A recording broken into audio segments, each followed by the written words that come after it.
आदरणीय राजनाथ सिंह जी, परम आदरणीय अडवाणी जी, आदरणीय सुषमा जी, अरुण जी, मंच पर उपस्थित हमारे सभी ज्येष्ठ राष्ट्रीय नेतागण, हमारे सभी मुख्यमंत्री, राष्ट्रीय कार्यकारिणी के सभी सम्माननीय सदस्य और राष्ट्रीय परिषद के सभी सम्माननीय सदस्य भाई और बहनों, सबसे पहले मैं आप सबको बहुत बहुत धन्यवाद देना चाहता हूं कि 3 साल में आप सबके सहयोग से भारतीय जनता पार्टी के कार्य विस्तार करने का जो प्रयास हम सब लोगों ने मिलकर किया, उसमें आप सब लोगों का जो सहयोग मिला है, उसके लिए मैं आप सबको बहुत बहुत धन्यवाद देता हूं और आपके प्रति आभार व्यक्त करता हूं। भारतीय जनता पार्टी लोकतांत्रिक पार्टी है और लोकतांत्रिक पार्टी में मैं बार बार ये कहता था कि कोई प्रधानमंत्री हो तो वो एक्स प्रधानमंत्री हो जाता है, कोई मुख्यमंत्री हो तो एक्स मुख्यमंत्री हो जाता है, कोई एमपी है तो एक्स एमपी हो जाता है, कोई एमएलए है तो एक्स एमएलए हो जाता है और कोई अध्यक्ष है तो वो भी एक्स अध्यक्ष हो सकता है। पर पार्टी का कार्यकर्ता कभी एक्स कार्यकर्ता नहीं होता और इस पार्टी का कार्यकर्ता होना ही मेरा और आप सबका बहुत बड़ा गौरव है। ये जो पार्टी काम कर रही है, ये किसी व्यक्ति विशेष के आशा आकांक्षा और महत्वाकांक्षा को पूरी करने के लिए पार्टी काम नहीं कर रही है। राष्ट्र के पुनर्निर्माण के लिए राजनीति सामाजिक आर्थिक परिवर्तन का प्रभावी उपकरण है, इस भावना को समझकर हम राजनीति में काम कर रहे हैं। जहां सत्ता में है वहां सुशासन और विकास के द्वारा हम हमारे समाज के गरीब व्यक्तियों की सेवा करेंगे और समाज की और देश की उन्नति और विकास करेंगे। और स्वाभाविक रूप से हमारे विचारों के अनुरूप हमारे पार्टी के मुख्यमंत्री जी हैं, उनके नेतृत्व में आज भी इस देश में हमारे पार्टी ने बहुत अच्छा कार्य करके दिखाया है। मैं विशेष रूप से आप सबको याद दिलाना चाहता हूं कि सबसे आग्रह करते समय हमने ये कहा था कि राष्ट्रवाद ये हमारा आत्मा है। इस राष्ट्र के लिए समर्पित भाव से काम करना और राष्ट्र के लिए सर्वस्व अर्पण करना, समर्पित भाव से अर्पण करना, यही भारतीय जनता पार्टी की सबसे बड़ी विशेषता है।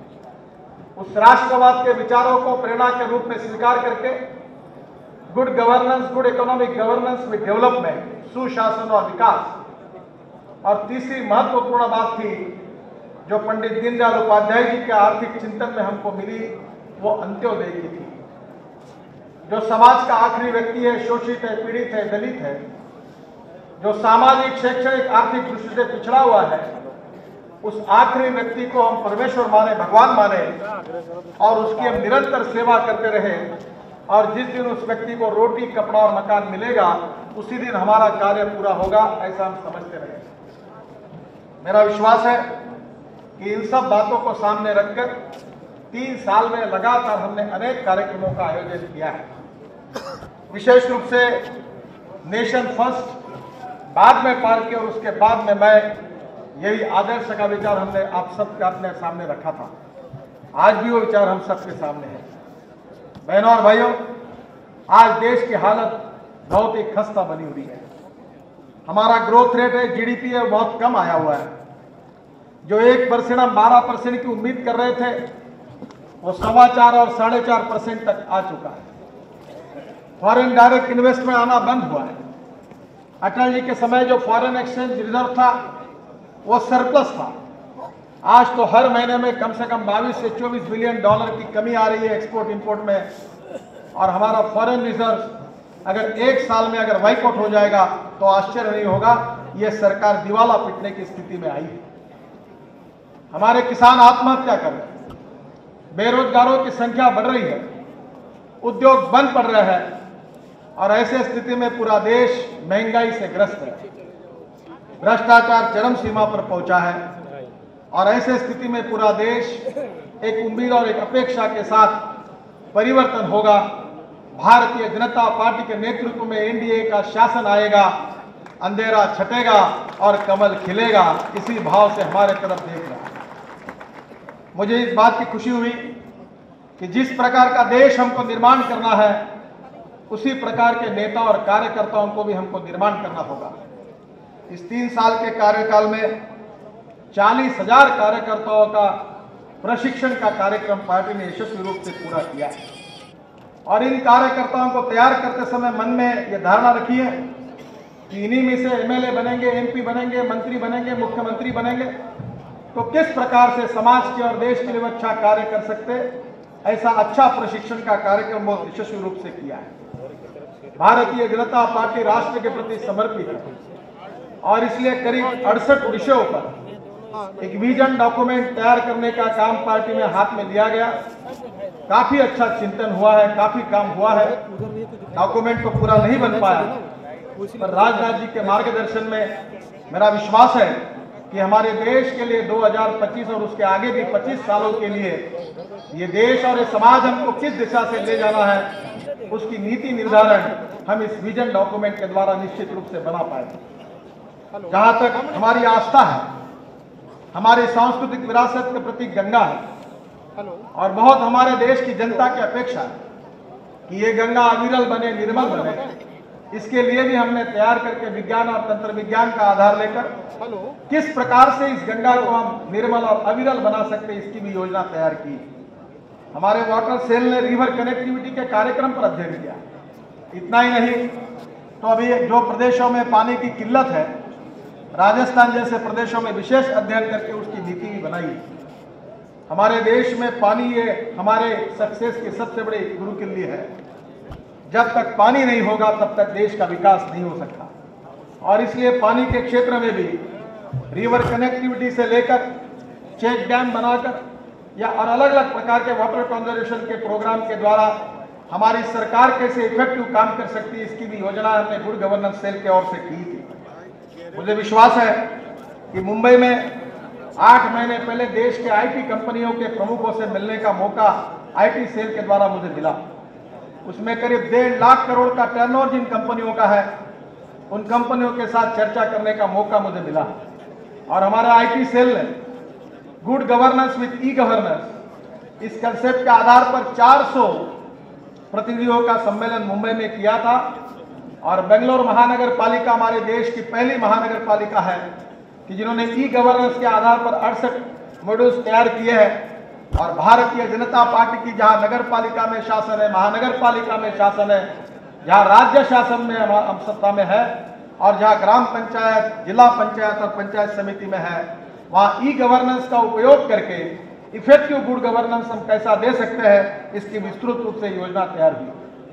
मुझे इस बात की खुशी है कि राजनाथ सिंह जी के ही मार्गदर्शन में हमारे कृषि विकास की जो आगाड़ी थी, उसने बहुत अच्छा चिंतन रायपुर में किया और इस देश के गांव, गरीब मजदूर किसान का कल्याण कैसे हो, इसके लिए किसानों के लिए किस प्रकार की नीति रहे, इसका भी अध्ययन करके वो नीति बनाने का कार्य भी पूरा किया है।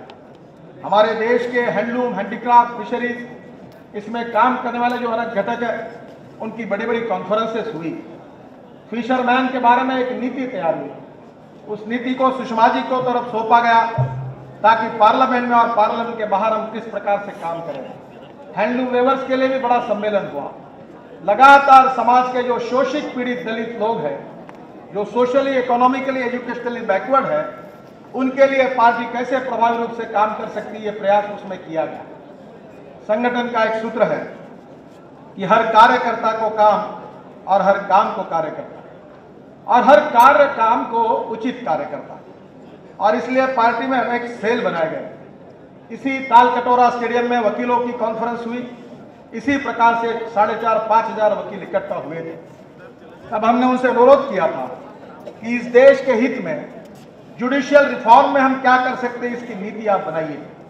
हमारे वकीलों ने उसके ऊपर भी काम किया। अपॉइंटमेंट ऑफ जजेस, ई गवर्नेंस का जुडिशियरी में उपयोग, अपॉइंटमेंट ऑफ जजेस और इंडिपेंडेंट, इम्पार्शियल और फेयर जुडिशियरी हम देश में कैसे तैयार करें, इसका चिंतन हुआ। हमारे डॉक्टर आघाड़ी ने वैद्यकीय क्षेत्र में किस प्रकार से हम अच्छा कार्य कर सकते हैं, इसमें 5000 डॉक्टर इकट्ठा हुए थे। मुझे इस बात की खुशी है कि दुनिया में सबसे ज़्यादा 15% चाइल्ड और हमारी महिलाओं का जो मृत्यु दर है आदिवासी क्षेत्र में सबसे ज़्यादा हमारे देश में है। हमारे गुड गवर्नेंस सेल की ओर से हमारे हेल्थ मिनिस्टर को लेकर गढ़चिरौली में डॉक्टर अभय बंग जी के शोधग्राम में एक दिन का वर्कशॉप हुआ और उसमें हम ये मृत्यु दर कैसा कम कर सकते हैं इसका कार्यक्रम निश्चित हुआ। समाज के हित में, देश के हित में, हमारी इकोनॉमी के हित में, हमारे किसानों के हित में, हमारे कामगारों के हित में हमारे पार्टी के कार्य का विस्तार कैसे हो, इसके अनेक कार्यक्रम हुए। इसकी योजना तैयार की गई और उसके लिए शेड्यूल कास्ट, शेड्यूल ट्राइब और माइनॉरिटीज इन 3 क्षेत्रों में पार्टी के कार्य के विस्तार की योजना बनी। मुझे इस बात की खुशी है कि हमारे मध्य प्रदेश की सरकार ने और गुजरात की सरकार ने गरीब मेला, अंत्योदय मेला के द्वारा इस गरीब तबके में इतना अच्छा काम किया है कि इन राज्यों ने ट्राइबल सेक्टर में बहुत अच्छी सफलता हासिल की और पार्टी का कार्य विस्तार भी ट्राइबल सेक्टर में बहुत अच्छे तरीके से खड़ा किया। जहां तक शेड्यूल कास्ट, शेड्यूल ट्राइब और माइनॉरिटीज, ये 3 हमारे क्षेत्र जो हमने विशेष ध्यान में रखे, हमारे मोर्चों में भी बहुत अच्छा काम किया। जो शेड्यूल कास्ट मोर्चा हमारे थावरचंद जी के मार्गदर्शन में चल रहा था, जितने हमारे समाज कल्याण मंत्री थे उनकी कॉन्फ्रेंस हुई गुड गवर्नेंस सेल के द्वारा।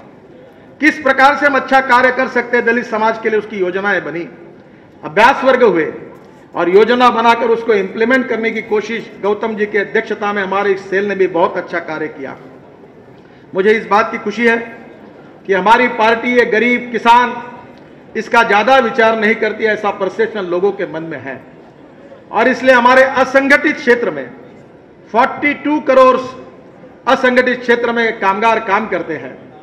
जो गरीब है, असहाय है, जिनको हेल्थ इंश्योरेंस की सुविधाएं नहीं है, ऐसे लोगों के लिए हमने भारतीय जनता कामगार संघ की शुरुआत हुई और मुझे खुशी है कि रामलीला मैदान पर करीब 1.5 लाख असंगठित क्षेत्र के कामगार प्रहलाद पटेल जी के नेतृत्व में बहुत अच्छा कार्य भारतीय जनता पार्टी ने असंगठित क्षेत्र में शुरू किया है और आने वाले समय में हमारी वोट बैंक का जो बैलेंस है वो बढ़ाने के लिए असंगठित क्षेत्र की 42 करोड़ जो कामगारों की ताकत है वो भारतीय जनता पार्टी के पीछे ताकत से खड़ी रहेगी। बहनों और भाइयों, हमारा देश महंगाई से ग्रस्त है। महंगाई के ऊपर अनेक प्रखर आंदोलन हमने किए, भारत बंद का आंदोलन किया और आने वाला समय ऐसा है कि महंगाई और भ्रष्टाचार से जनता त्रस्त है। पेट्रोल डीजल की कीमतें बढ़ रही है और देश के हित में बायोफ्यूल के भी क्षेत्र में हमने बहुत अच्छा संशोधन और काम हमारे सेल ने किया है। चाहे इथिक्स हो, इकोनॉमी हो, इकोलॉजी और इन्वायरमेंट हो, सभी क्षेत्र में एक देश की प्रिंसिपल अपोजिशन पार्टी के रूप में हम एक सशक्त विकल्प के रूप में इस देश का भविष्य हम कैसा बदल सकते हैं, इसके बारे में अलग अलग लेवल पर बहुत अच्छा कार्य इस 3 साल में हमारे कार्यकर्ताओं ने करने का प्रयास किया है। एक बात जरूर है, कुछ कार्य पूरा हुआ, कुछ कमी है। विशेष रूप से हमको 2-3 एकड़ एक बहुत अच्छी जगह दिल्ली में मिली है और वहाँ एक 50 करोड़ रुपए खर्चा करके एक दीनदयाल भवन का निर्माण करना, प्रबोधन, प्रशिक्षण, रिसर्च एंड डेवलपमेंट, उसके साथ ट्रेनिंग और पार्टी का एक सशक्त कार्यालय खड़ा करने की योजना है। और इस योजना के लिए ये भावना मैंने व्यक्त की थी कि केवल भारतीय जनता पार्टी के कार्यकर्ताओं को अपील करके उनसे निधि इकट्ठा करके 50 करोड़ का ये कार्यालयों का ये कार्यकर्ताओं के द्वारा बनाया गया भवन हम निश्चित रूप से निर्माण करेंगे। राजनाथ जी के नेतृत्व में ये कार्य निश्चित रूप से पूरा होगा, ऐसा मेरा विश्वास है। जिस प्रकार से रामबू मार्गी प्रबोधनी का कार्य चल रहा है, उसी प्रकार से राजस्थान में कुशाभाऊ ठाकरे जी के नाम से, राजस्थान में सुंदर सिंह भंडारी जी के नाम से, मध्य प्रदेश में हमारी इकाई कुशाभाऊ ठाकरे जी के नाम से हमारे पूर्व अध्यक्ष प्रभात झा और शिवराज जी ने योजनाएं तैयार की है और वहां भी एक कार्यकर्ताओं का प्रशिक्षण और तैयारी का एक बड़ा इंस्टीट्यूट बनाने के कार्य की उन्होंने शुरुआत की है। मैंने कर्नाटक के हमारे भाइयों को कहा है कि जगन्नाथराव जोशी के नाम से आप वहीं भी शुरुआत करिए। मुझे आपको कहते हुए खुशी हो रही है कि डॉक्टर श्यामा प्रसाद मुखर्जी के नाम से जो हमारा ट्रस्ट था, उन्होंने जिंजोली में 10 करोड़ रुपए का जो सूर्य फाउंडेशन का एक बड़ा प्रकल्प था वो खरीद लिया है और वहां एक बड़ा ट्रेनिंग इंस्टीट्यूट बनाने का भी हमने संकल्प किया है ताकि हम हमारे कार्यकर्ताओं को अच्छे तरीके से तैयार करें। मैं मानता हूं कि कोई कार्यकर्ता पूर्णांक नहीं होता। No one is perfect and no one can claim that he is perfect. उत्तम, अधिक उत्तम, सर्वोत्तम up to infinity. You cannot catch your own image. अपनी प्रतिमा को हम नहीं पकड़ सकते और इसलिए हमारे जो राष्ट्रवाद के विचारों से प्रेरित कार्यकर्ताओं का यह बड़ा समूह है, इसको विज्ञान, तंत्र विज्ञान, उसके आधार पर और मूल्याधिष्ठित समाज रचना, मूल्याधिष्ठित शिक्षा पद्धति, संस्कृति, इतिहास, विरासत को लेकर विज्ञान, तंत्र विज्ञान का उपयोग करके, इंफॉर्मेशन टेक्नोलॉजी और बायोटेक्नोलॉजी का उपयोग करके गांव, गरीब, मजदूर, किसान का कल्याण करके एक सुखी, समृद्ध, संपन्न, शक्तिशाली हिंदुस्तान, यही भारतीय जनता पार्टी का विचार है और यही हम सबका सपना है। मेरा विश्वास है कि हम सब इसी सपने के लिए काम कर रहे हैं। समय, राजनीतिक पार्टी ये चलती ट्रेन जैसी है। स्टेशन आता है, लोग उतरते हैं, नए लोग चढ़ते हैं। इसी विचारों के आधार पर नए पीढ़ी के तरुण लोगों को तैयार करके सुखी, समृद्ध, संपन्न, शक्तिशाली हिंदुस्तान, इस सपने को पूरा करने के लिए हमको पूरी ताकत के साथ आगे जाना है। केवल राज बदलने से नहीं होगा तो समाज भी बदलना होगा। भूखमरी, गरीबी, बेरोजगारी, महंगाई को हटाना होगा और सुखी, समृद्ध, संपन्न हिंदुस्तान का निर्माण करना होगा। हम सब के ऊपर यह जिम्मेदारी है। आज राजनाथ सिंह जी जैसे अनुभवी, बहुत अच्छे प्रशासक, कर्मठ कार्यकर्ता भारतीय जनता पार्टी का नेतृत्व कर रहे हैं और मेरा विश्वास है कि हम सब लोग मिलकर उनके पीछे खड़े रहकर हम ये परिवर्तन निश्चित रूप से करेंगे। मैं यहाँ बैठा था तो पीछे में वो बोर्ड में पढ़ रहा था जिसमें श्यामा प्रसाद मुखर्जी का फोटो लगा हुआ है। वो वाक्य बहुत अच्छा है। उन्होंने कहा है कि an organisation without worker is like a fish without water. So if we are together and united, our difficulties will go away। अगर हम संगठित होंगे, एक होंगे और समाज और देश के लिए जो ध्येय हमने सामने रखा है और जिसके लिए हम कह रहे हैं कि नेशन फर्स्ट, बाद में पार्टी और उसके बाद में मैं, हम समर्पित भाव से पूरी ताकत और शक्ति के साथ काम करेंगे तो मेरा विश्वास है कि हम सब लोग मिलकर इस देश के, राष्ट्र के पुनर्निर्माण का कार्य पूरा कर सकेंगे। राजनाथ जी के नेतृत्व में हम सबको मिलकर पूरी ताकत के साथ ये कार्य पूरा करना है और इसके लिए हम काम से जुड़ेंगे। यही मैं आप सबसे प्रार्थना करता हूं। राजनाथ जी ने, अडवाणी जी ने, बाकी सभी ज्येष्ठ नेताओं ने मुझे बहुत सहयोग किया, आशीर्वाद दिया। मैं दिल्ली के लिए नया था, दिल्ली मेरा कभी आना नहीं होता था। दिल्ली आया, अध्यक्ष बनकर ही आया, तब मैंने दिल्ली की रात देखी थी और इसलिए दिल्ली में आकर आप सब कार्यकर्ताओं का स्नेह मिला, प्रेम मिला और कार्य करने की शक्ति मिली।